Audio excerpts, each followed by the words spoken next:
الرجيم بفضل بسم الله الرحمن الرحيم ربنا آتنا في الدنيا حسنة وفي الآخرة حسنة وقنا عذاب النار صدق الله العليم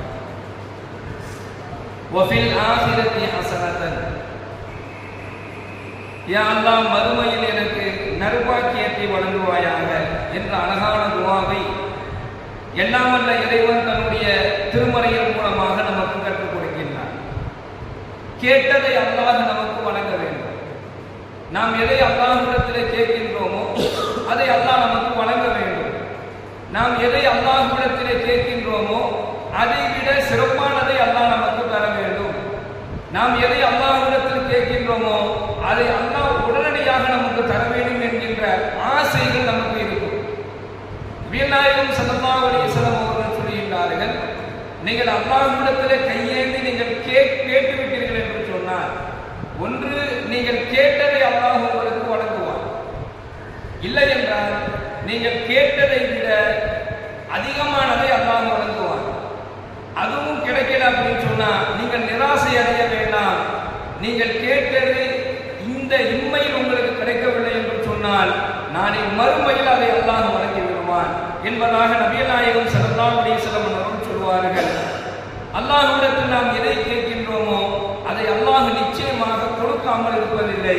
அப்படிப்பட்ட ஒரு துஆ தான் இந்த ரப்பனா ஆத்தினா ஃபித் துன்யா ஹஸனத்தன் வ ஃபில் ஆখিরাতি ஹஸனத்தன் வ கினா அஸாபன் நார். இந்த துஆவை கொண்டு அல்லாஹ்விடத்திலே உலக வாழ்க்கையிலும் நற்பாக்கியத்தை கேட்கக்கூடிய ஒரு அழகான விஷயத்தையும், மறுமையிலும் அல்லாஹ்விடத்தில் நற்பாக்கியத்தை கேட்கக்கூடிய ஒரு அழகான விஷயத்தை அல்லாஹ் நமக்கு கற்றுத் தருகிறான். ஹஸரத்னா நபி மூசா ரலியல்லாஹு அன்ஹு அவர்கள் ஒரு ஹதீஸை அறிவிக்கின்றார்கள். நபி தோழர் நபி மூசா ரலியல்லாஹு அவர்கள் அறிவிக்கின்றார்கள், யாருக்கு அல்லாஹ் தஆலா நற்பாக்கியத்தை வழங்குவான் என்று சொன்னால், இந்த உலகத்தில் நீங்க வாழும் பொழுது ஒரு முஃமினான ஒரு மனிதர் இன்னொரு முஃமினான மனிதருக்கு ஒரு கட்டிடத்தை போன்று நீங்கள் இருக்க வேண்டும் என்பதாக நபிகள் நாயகம் ஸல்லல்லாஹு அலைஹி வஸல்லம் அவர்கள் கூறுகின்றார்கள். ஒரு முஃமினான மனிதர் இன்னொரு முஃமினான மனிதருக்கு ஒரு கட்டிடத்தை போன்று இருக்க வேண்டும். கட்டிடத்தை போன்று என்றால் எப்படி? ஸல்லல்லாஹு அலைஹி வஸல்லம் அவங்க சொல்றாங்க, கட்டிடத்தில் எப்படி ஒரு செங்கல் இன்னொரு செங்கலை உறுதி செய்கின்றதோ, ஒரு செங்கல் இன்னொரு செங்கலுக்கு பக்க பலமாக இருக்கின்றதோ, ஒரு செங்கல் இன்னொரு செங்கலை கீழே விழவிடாமல் எப்படி அது மேலையும் கீழையும் வலதுபுறம் இடதுபுறத்திலும் எப்படி அது உறுதியாக இருக்கின்றதோ, அதே போன்று இந்த உலகத்திலே வாழும் பொழுது ஒரு முஃமின் இன்னொரு முஃமினுக்கு கட்டிடத்தை போன்று இருக்க வேண்டும் என்பதை நபிகள் நாயகம் ஸல்லல்லாஹு அலைஹி வஸல்லம் அவர்கள் கூறியதாக ஹஸரத்னா அபூ மூஸா ரலியல்லாஹு அவர்கள் அறிவிக்கின்றார்கள். அப்போ ஒரு முஃமின் இன்னொரு முஃமினுக்கு, ஒரு முஸ்லிம் இன்னொரு முஸ்லிமுக்கு ஒருவருக்கு ஒருவர் உறுதுணையாகவும் ஒருவருக்கு ஒருவர் ஒற்றுமையாகவும் உதவியாகவும் இருக்க வேண்டும்.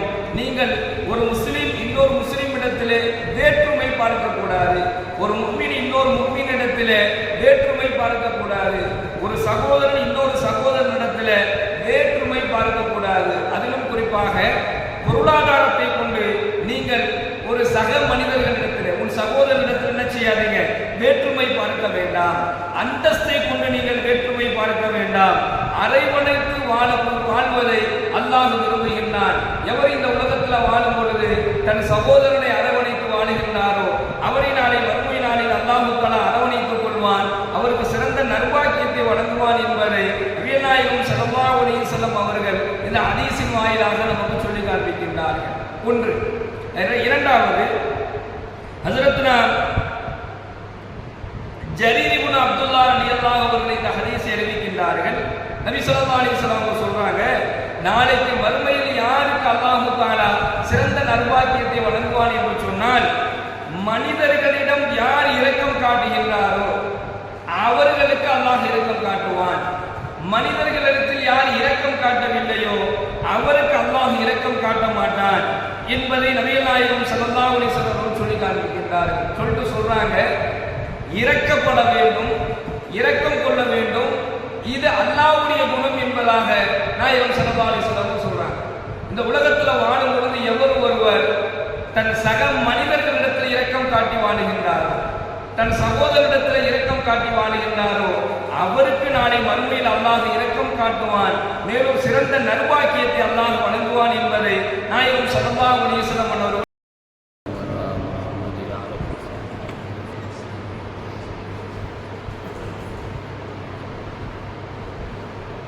அஸ்ஸலாமு அலைக்கும் வரஹ்மத்துல்லாஹி வபரகாத்துஹு.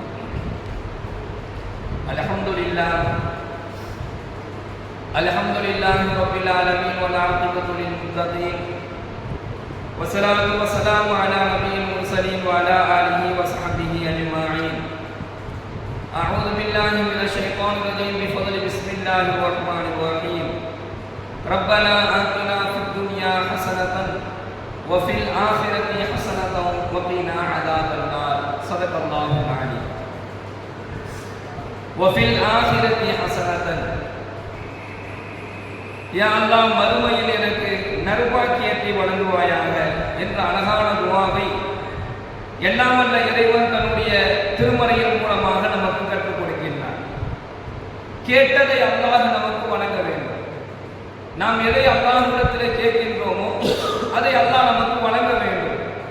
நாம் எதை அல்லாஹ்விடத்தில் கேட்கின்றோமோ அதை விட சிறப்பானதை அல்லாஹ் நமக்கு தர வேண்டும். நாம் எதை அல்லாஹ்விடத்தில் கேட்கின்றோமோ அதை அல்லாஹ் உடனடியாக நமக்கு தர வேண்டும் என்கின்ற ஆசைகள் நமக்கு இருக்கும். நபியல்லாஹு ஸல்லல்லாஹு அலைஹி வஸல்லம் அவர்கள் சொல்கிறார்கள், நீங்கள் அல்லாஹ்விடத்தில் கையேந்தி நீங்கள் கேட்டு விட்டீர்கள் என்று சொன்னால், ஒன்று நீங்கள் கேட்டதை அல்லாஹ் உங்களுக்கு வழங்குவார், இல்லை என்றால் நீங்கள் கேட்டதை விட அதிகமானதை அல்லாஹ் வழங்குவார். அதுவும் கிடைக்கல அப்படின்னு சொன்னா நீங்கள் நிராசை அடைய வேண்டாம். நீங்கள் கேட்டது இந்த இம்மையில் உங்களுக்கு கிடைக்கவில்லை என்று சொன்னால் நாளை மறுமையில் அதை அல்லாஹ் வழங்கி விடுவான் என்பதாக நபிகள் நாயகம் ஸல்லல்லாஹு அலைஹி வஸல்லம் அவர்கள் சொல்வார்கள். அல்லாஹ்விடத்தில் நாம் எதை கேட்கின்றோமோ அதை அல்லாஹ் நிச்சயமாக கொடுக்காமல் இருப்பதில்லை. அப்படிப்பட்ட ஒரு துஆ தான் இந்த ரப்பனா ஆத்தினா ஃபித் துன்யா ஹஸனத்தன் வ ஃபில் ஆখিরাতি ஹஸனத்தன் வ கினா அஸாபன் நார். இந்த துஆவை கொண்டு அல்லாஹ்விடத்தில் உலக வாழ்க்கையிலும் நற்பாக்கியத்தை கேட்கக்கூடிய ஒரு அழகான விஷயத்தையும், மறுமையிலும் அல்லாஹ்விடத்தில் நற்பாக்கியத்தை கேட்கக்கூடிய ஒரு அழகான விஷயத்தை அல்லாஹ் நமக்கு கற்றுத் தருகிறான். ஹஸரத்னா நபி மூசா ரலியல்லாஹு அன்ஹு அவர்கள் ஒரு ஹதீஸை அறிவிக்கின்றார்கள். நபி தோழர் நபி மூசா ரலியல்லாஹு அவர்கள் அறிவிக்கின்றார்கள், யாருக்கு அல்லாஹ் தஆலா நற்பாக்கியத்தை வழங்குவான் என்று சொன்னால், இந்த உலகத்தில் நீங்க வாழும் பொழுது ஒரு முஃமினான ஒரு மனிதர் இன்னொரு முஃமினான மனிதருக்கு ஒரு கட்டிடத்தை போன்று நீங்கள் இருக்க வேண்டும் என்பதாக நபிகள் நாயகம் ஸல்லல்லாஹு அலைஹி வஸல்லம் அவர்கள் கூறுகின்றார்கள். ஒரு முஃமினான மனிதர் இன்னொரு முஃமினான மனிதருக்கு ஒரு கட்டிடத்தை போன்று இருக்க வேண்டும். கட்டிடத்தை போன்று என்றால் எப்படி? ஸல்லல்லாஹு அலைஹி வஸல்லம் அவர்கள் சொல்றாங்க, கட்டிடத்தில் எப்படி ஒரு செங்கல் இன்னொரு செங்கலை உறுதி செய்கின்றதோ, ஒரு செங்கல் இன்னொரு செங்கலுக்கு பக்க பலமாக இருக்கின்றதோ, ஒரு செங்கல் இன்னொரு செங்கலை கீழே விழவிடாமல் எப்படி அது மேலையும் கீழையும் வலதுபுறம் இடதுபுறத்திலும் எப்படி அது உறுதியாக இருக்கின்றதோ, அதே போன்று இந்த உலகத்திலே வாழும் பொழுது ஒரு முஃமின் இன்னொரு முஃமினுக்கு கட்டிடத்தை போன்று இருக்க வேண்டும் என்பதை நபிகள் நாயகம் ஸல்லல்லாஹு அலைஹி வஸல்லம் அவர்கள் கூறியதாக ஹஜ்ரத்னா அபூ மூஸா ரலியல்லாஹு அவர்கள் அறிவிக்கின்றார்கள். அப்போ ஒரு முஃமின் இன்னொரு முஃமினுக்கு, ஒரு முஸ்லிம் இன்னொரு முஸ்லிமுக்கு ஒருவருக்கு ஒருவர் உறுதுணையாகவும் ஒருவருக்கு ஒருவர் ஒற்றுமையாகவும் உதவியாகவும் இருக்க வேண்டும். நீங்கள் ஒரு முஸ்லிம் இன்னொரு முஸ்லிமிடத்திலே வேற்றுமை பார்க்கக்கூடாது. ஒரு முஃமின் இன்னொரு முஃமினிடத்திலே வேற்றுமை பார்க்கக்கூடாது. ஒரு சகோதரன் இன்னொரு சகோதரனிடத்திலே வேற்றுமை பார்க்கக்கூடாது. அதிலும் குறிப்பாக பொருளாதாரத்தை கொண்டு நீங்கள் ஒரு சக மனிதர்களிடத்தில், உன் சகோதரனிடத்தில் என்ன செய்யாதீங்க, வேற்றுமை பார்க்க வேண்டாம். அந்தஸ்தை கொண்டு நீங்கள் வேற்றுமை பார்க்க வேண்டாம். அரவணைத்து வாழ்வதை அல்லாஹ் விரும்புகின்றான். எவர் இந்த உலகத்தில் வாழும் பொழுது தன் சகோதரனை அரவணைத்து வாழுகின்றாரோ அவரை நாளை வறுமை நாளில் அல்லாஹ் தஆலா அரவணைத்துக் கொள்வான், அவருக்கு சிறந்த நற்பாக்கியத்தை வழங்குவான் என்பதை நபிகள் நாயகம் ஸல்லல்லாஹு அலைஹி வஸல்லம் அவர்கள் இந்த ஹதீஸின் வாயிலாக நமக்கு சொல்லி காண்பிக்கின்றார்கள். ஒன்று. இரண்டாவது, ஹஜ்ரத்னா ஜரீர் இப்னு அப்துல்லாஹ் ரலியல்லாஹு அவர்கள் இந்த ஹதீஸை அறிவிக்கின்றார்கள். நபி ஸல்லல்லாஹு அலைஹி வஸல்லம் சொல்றாங்க, நாளைக்கு மறுமையில் யாருக்கு அல்லாஹு தஆலா சிறந்த நற்பாக்கியத்தை வழங்குவான் என்று சொன்னால், மனிதர்களிடம் யார் இரக்கம் காட்டுகின்றாரோ அவர்களுக்கு அல்லாஹ் இரக்கம் காட்டுவான். மனிதர்களிடத்தில் யார் இரக்கம் காட்டவில்லையோ அவருக்கு அல்லாஹ் இரக்கம் காட்ட மாட்டான் என்பதை நபிகள் நாயகம் ஸல்லல்லாஹு அலைஹி வஸல்லம் சொல்லி காண்பிக்கின்றார்கள். சொல்லிட்டு சொல்றாங்க, இரக்கப்பட வேண்டும், இரக்கம் கொள்ள வேண்டும், இது அல்லாஹ்வுடைய குணம் என்பதாக நாயகம் ஸல்லல்லாஹு அலைஹி வஸல்லம் சொல்றாங்க. இந்த உலகத்தில் வாழும் பொழுது எவர் ஒருவர் தன் சக மனிதர்களிடத்தில் இரக்கம் காட்டி வாழுகின்றாரோ, தன் சகோதரிடத்தில் இரக்கம் காட்டி வாழுகின்றாரோ அவருக்கு நாளை மறுமையில் அல்லாஹ் இரக்கம் காட்டுவான், மேலும் சிறந்த நற்பாக்கியத்தை அல்லாஹ் வழங்குவான் என்பதை நாயகம் ஸல்லல்லாஹு அலைஹி வஸல்லம் அவர்கள் சொல்லி காண்பிக்கின்றார்கள். மூன்றாவது, பொது சேவையை பற்றி அபூதர் ரலியல்லாஹு அவர்கள் அறிவிக்கின்றார்கள். யாருக்கு அல்லாஹ் மறுமையில் சிறந்த நற்பாக்கியத்தை வழங்குவான் அப்படின்னு சொன்னால், ஹஸரத்னா அபூதர் ரலியல்லாஹு அவர்கள் இந்த ஹதீஸை அறிவிக்கின்றார்கள். நாயகம் ஸல்லல்லாஹு அலைஹி வஸல்லம் சொல்றாங்க, என் உம்மத்தினுடைய நன்மையான தீமையான செயல்கள் எனக்கு எடுத்து காட்டப்பட்டது. என்னுடைய உம்மத்தார்களுடைய நன்மையான தீமையான செயல்கள் எனக்கு எடுத்து காட்டப்பட்டது. அதுல நன்மையான செயல் என்ன அப்படின்னு சொன்னா, நடந்து செல்லக்கூடிய நடைபாதையில இருக்கக்கூடிய முள், கற்கள், பாதைகளுக்கு இடையூறு தரக்கூடிய இது போன்ற பொருட்களை அகற்றுவது என்னுடைய உம்மத்தினுடைய நன்மையான செயல் என்பதாக ஸல்லல்லாஹு அலைஹி வஸல்லம் சொல்லி காண்பிக்கின்றார்கள்.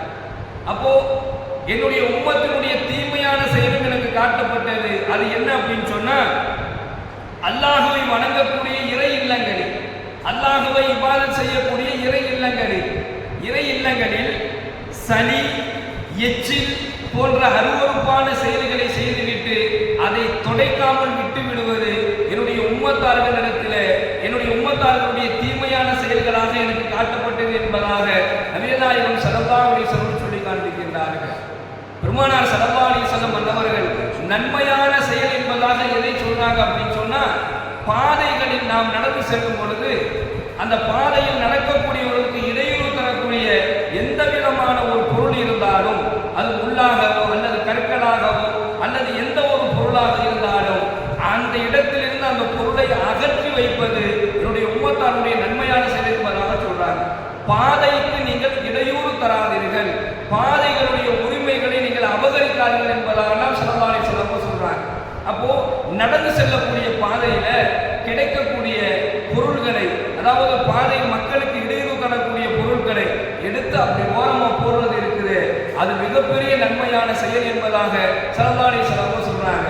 எவரொருவர் இந்த உலகத்தில் வாழும் பொழுது சக மனிதருக்கு ஏற்படக்கூடிய இடையூறுகளை அகற்றுகின்றாரோ, மனிதர்களுடைய அந்த நடைபாதையாக இருக்கட்டும் அல்லது எந்த விஷயமாக இருக்கட்டும், இடையூறு தரக்கூடிய விஷயங்களை எந்த ஒரு மனிதர் அகற்றுகின்றாரோ நாளை மறுமையில் எல்லாம் வல்ல இறைவன் அவருக்கு எந்த விதமான இடையூறும் இல்லாமல் சிறந்த நற்பாக்கியத்தை வழங்குவான் என்பதாக நாயகம் ஸல்லல்லாஹு அலைஹி வஸல்லம் சொல்றாங்க.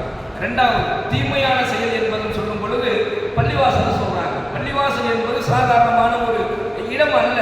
பள்ளிவாசல் என்பது ஒரு சாதாரணமான ஒரு கட்டிடம் அல்ல, அது அல்லாஹ்வுடைய இறை இல்லம். அங்க என்ன நடக்கணும் அப்படின்னு சொன்னா, அல்லாஹ் குர்ஆன்ல சொல்றான், வன்னல் மஸாஜித லில்லாஹி ஃபலா ததஉ மஅல்லாஹி அஹதா. இங்க அல்லாஹ்வை மட்டும் வணங்குவதுதான் இறை இல்லம். அப்ப அந்த இறை இல்லத்தை பாதுகாக்கக்கூடியவர்களாக நாம மாறணும். இன்னைக்கு இறை இல்லங்கள் எப்படி பயன்படுத்தப்படுது அப்படின்னு சொன்னா, ஒரு ஆபீஸாக பயன்படுத்தப்படுது. இறை இல்லங்கள் இன்று எப்படி பயன்படுத்தப்படுதுன்னா, கூச்சலிட்டு பேசக்கூடிய ஒரு பஞ்சாயத்து செய்யக்கூடிய இடமாக இறை இல்லங்கள் பயன்படுது. இன்னைக்கு இறை இல்லங்கள் ஸல்லல்லாஹு அலைஹி வஸல்லம் சொல்றாங்க, ஒரு எச்சிலை கொண்டு கூட என்ன செஞ்சிடாதீங்க, பள்ளிவாசலை அசுத்தம் செய்வது என்னுடைய உம்மத்தாருடைய தீமையான செயல் அப்படிங்கிறாங்க. பள்ளிவாசல் சுத்தமாக இருக்க வேண்டும்.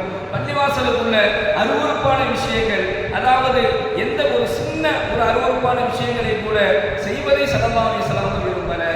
எவர் பள்ளிவாசலை அசுத்தம் செய்கின்றாரோ, எவர் பள்ளிவாசலில் அருவருப்பான விஷயங்கள் செய்கின்றாரோ, எவர் பள்ளிவாசலில் சப்தமிட்டு கூச்சல் எழுகின்றாரோ, எவர் பள்ளிவாசல்ல உலக காரியங்கள், உலக சம்பந்தமான விஷயங்களை பேசுகிறாரோ, உலக சம்பந்தமான விஷயங்களை கேட்கிறாரோ, இவரை ஸல்லல்லாஹு அலைஹி வஸல்லம் அன்னவர்கள் கடுமையாக எச்சரித்து காட்டியிருக்கின்றார்கள். எனவே இந்த மூன்று விஷயங்கள், இன்று ஸல்லல்லாஹு அலைஹி வஸல்லம் சொன்ன மூன்று விஷயங்கள், ஒன்று ஒரு முஃமினுக்கு இன்னொரு முஃமின் ஒரு கட்டிடத்தை போன்று இருக்க வேண்டும். அந்த குணம் யாருக்கு இருக்குதோ, ஒருவருக்கு ஒருவர் உறுதுணையாக இருப்பது, ஒருவருக்கு ஒருவர் உதவி செய்து கொண்டு வாழ்வது, ஒற்றுமையாக இருப்பது, இந்த குணம் இருப்பவருக்கு மறுமையில சிறந்த நல்பாக்கியத்தை அல்லாஹ் வழங்குகிறான். இரண்டாவது, நீங்கள் மக்களிடத்தில் கருணை காட்டுங்கள், இரக்கம் காட்டுங்கள், அல்லாஹ் உங்களின் மீது இரக்கம் காட்டுவான்.